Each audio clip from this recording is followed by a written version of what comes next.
네, 김동섭의 인사이트 시작합니다. 어서 오십시오. 안녕하세요. 예. 뉴욕 증시가 핑퐁핑퐁입니다. 급등 급락 계속 반복하고 있는데요. 이거 어떻게 봐야 될까요? 좋게 해석하면 혹시 흔들어서 하방 경직성을 만드는 그런 작업일 수 있겠다. 뭐 이런 해석을 할 수 있죠. 그렇지만 하방 경직성 만드는 것 치고는 변동성이 너무 크죠. 뭐 5% 상승했다가 또 2% 상승, 3% 하락했다가 이게 반복하고 있는 모습을 좀 보이고 있거든요. 시장 투자가 입장에서는 굉장히 어렵습니다. 특히 선물 옵션 하신 분 입장에서는 잘못하면 뭐 며칠 만에 깡통이 나죠. 잘 타신 분은 돈을 많이 벌었지만 일반적으로는 잘 타기 쉽지가 않죠. 어쨌든 미국 시장은 굉장히 좀 위험한 상황에 처해 가고 있는 것은 맞다라는 해석을 해볼 수 있고요. 그 얘기는 결국 투자가들의 위험을 계속 감수해야 되는 그런 상황이다라는 해석을 해볼 수 있을 것 같습니다. 중요한 것은 지금 시장이 우리가 생각하는 것처럼 이렇게 간단한 시장은 절대 아닐 거라는 생각을 해야 될 것 같습니다. 왜냐하면 미국에서 제가 요 근래 계속 말씀드렸지만 쓰지 말아야 될 금리 인하 카드를 너무 많이 쓰고 있다라는 얘기를 하고 있죠. 사실은 지금은 금리 인하 카드를 써서는 안 되는 자리라고 판단을 하고 있어요. 그런데 금리 인하 카드를 너무 높은 가격에 쓰고 있죠. 그 얘기는 무슨 말이냐면 다음에 주가가 문제가 됐을 때 대응할 수 있는 카드가 없는 것이 문제가 될 수 있다. 오히려 시장을 이끌어가기 위해서는 장기 플랜이 시장에 나와야 되는데 단기적으로 이슈가 시장을 장악하고 있는 거다라는 거죠. 왜냐하면 금리 인하가 되고 있지만 그 인하가 향후 계속 될 건지 안 될 건지에 대한 부분은 사실 아무도 몰라요. 왜냐? 어차피 지금 내려올 만큼 내려와서 1포인트밖에 남지 않은 게 미국 장이잖아요. 또 우리나라도 역시 1.25가 남아있고요. 그럼 결국 제로금리를 다시 간다라는 건데 주가가 이렇게 높은 곳에서 제로금리가 간다는 것은 도대체 주가를 얼마나 끌어올릴 거냐에 대한 생각 아니면 정말 위기가 닥친 게 아니냐 이런 생각 두 가지로 가실 수 있죠. 기술적으로 보면요. 지금 이거로 보면 하방경직서 일봉으로 보시면 하방경직서 잡나 생각이 듭니다. 왜냐하면 후행스팬으로 이렇게 뭐냐면 우상향으로요. 추세를 깨지 않았어요. 일봉으로도 역시 바닥 딛고 올라와 있는 상황이죠. 근데 만약에 오늘 밤에 무너지게 되면 일단 전저점을 다시 본다고 봐야겠죠. 결국 오늘이 미국 시장은 굉장히 중요한 하루가 될 것 같고 또 만약에 오늘 밀어내는 상황이 미국에 정말 발생을 했을 때 이전 저점을 깨버리면 시장은 굉장히 어렵죠. 자, 이건 일본 관점에서 아주 좋게 해석을 해드린 겁니다. 굉장히 좋게. 왜냐하면 투자가 입장에서는 올라가는 게 좋으니까요. 또 주식을 하는 입장에서는 되게 올라가는 게 좋습니다. 근데 월봉을 한번 보면 월봉을 보면요. 이게 얘기가 조금 달라집니다. 뭐가 달라지냐면요. 첫째, 후행스팬이 캔들아로 들어왔다가 살려고 노력을 했는데 또 윗꼬리를 맞은 상태거든요. 그 다음 월봉으로 보면 이 추세로 보면은 여기가 바닥으로 보일 수 있는 곳은 이 정도가 됩니다. 그러니까 아직도 공간이 많이 남아있는 거예요. 최소 60주선을 와야 돼요. 항상 보시면 주가가 상승하다가 내려올 때 일봉의 60일선, 주봉의 60주선, 월봉의 60월선 이렇게 맞습니다. 그러고 난 다음에 올라가죠. 다시 반등을 주는 경우가 많은데 지금 60월선을 온 적이 없어요. 이 파란색 선 60월선이거든요.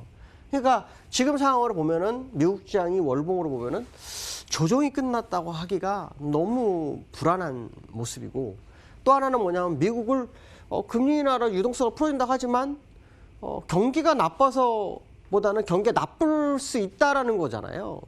근데도 불구하고 금리를 다 썼어요. 근데 진짜 경기가 코로나 때문에 만약에 나빠지면 그때는 어떻게 될까에 대한 의문점을 정말 가져야 될 것 같습니다. 그다음 두 번째로는 JP모건에서요. 한국은행에서 금리를 빨리 3월에 내릴 수 있다 뭐 이런 얘기가 나옵니다. 이거에 대해서 진짜 고민을 많이 했어요. 근데 내린 결론은 그겁니다. 미국이 금리 인하를 해야만 우리나라 금리 인하를 할 수 있다라는 제가 표현을 간혹 썼죠. 근데 미국이 금리 인하를 했어요. 우리보다 빨리 지금. 그럼 굳이 4월까지 가는 게 맞나라는 의문점을 갖죠. 시장에서는. 그러니까 당연히 JP모건에서도 3월에 긴급 금리 인하를 얘기를 할 수밖에 없는 거죠. 그렇다면 지금 한국은행이 지난번에 금리 인하를 했으면 더 효과가 있었는데 인하를 안 했기 때문에 만약에 3월 안에 금리 인하를 안 하면 그것 또한 실기가 될 수 있는 상황이 되거든요. 그러니까 굉장히 한국은행은 고달픈 상황이 됐습니다. 심지어 압박감을 받는 상황이죠.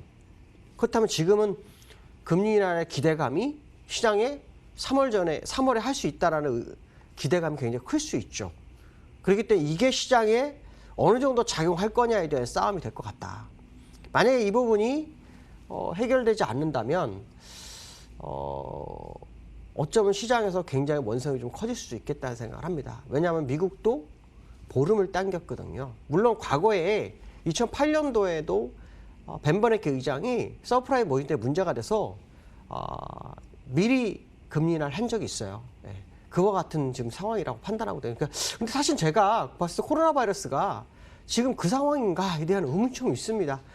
제가 볼 때는 아직 그런 자리는 아닌 것 같은데 미국이 굉장히 서두르고 있다. 어저께 말씀드린 것처럼 제롬 파월이 정치권 눈치를 보면서 트럼프 눈치를 보면서 못하고 있던 거 명분을 갖고 한 상황이다 이렇게 해석을 하고 있는데 어쨌든 중요한 부분은 그것 때문에 ECB도 역시 지금 마이너스 금리를 확대하겠다라는 생각을 갖고 있죠. 굉장히 시장 유동성은 많은 상황이다 해석을 해봐야 될 것 같기 때문에 하느니 움직일 소지를 열어두고 시장 접근하는 게 맞을 것 같다라고 말씀드릴 수 있고요. 세 번째는 경상수지 1월 경상수지 흑자가요 줄었어요. 또 23억 달러. 그럼 제가 왜 이 경상수지 얘기를 할까요? 경상수지가 줄었다. 그럼 원달러가 어떻게 될까요? 내려올 수가 없는 겁니다. 그러니까 주가가 올라가길 바라는 게 굉장히 사실 부담스럽게 됐다는 거죠. 23억 달러가 줄었는데요. 제가 원달러 지금 차트 켜놨어요. 제가 여기서는 멈출 거라고 말씀드렸는데 지금 여기서 싸움을 벌써 2주째 하고 있잖아요. 더 내려올 수가 없을 거라는 거죠. 더 올려야지 경상수지 흑자폭을 더 줄어들지 않습니다. 그러니까 1월 달에 23억 달 줄었어요. 그럼 2월 달은 얼마나 더 줄까요? 더 많이 주겠죠. 3월도 많이 주겠죠. 그럼 원달러가 지금 저 가격에서도 그 정도면 지금 심각한 상황이다라고 해석을 해볼 수 있다는 거죠. 그 얘기는 주가가 레벨업은 정말 쉽지 않을 거라는 해서 꼭 기억해야 될 것 같습니다. 오늘 여기까지 하겠습니다. 감사합니다. 네. 앞서서 출연자분들과 마스크 얘기를 조금 했더니 유튜브 채팅창에 여전히 마스크 얘기네요. 확실히 많은 분들의 관심사이긴 한가 봅니다. 지금 SNS에서는 마스크 안 사기 운동이 한창이라고 하는데요. 꼭 필요한 사람에게 양보를 한다고 합니다. 이런 분들이 있어서 우리 사회가 아직은 좀 살만하다라는 생각을 갖게 하는데요. 여러분들 주말 사이에도 또 개인 위생 철저히 하시고 마스크 꼭 쓰시고 건강한 모습으로 다음 주 월요일에 뵙겠습니다. 한 주간 함께해 주신 여러분 고맙습니다.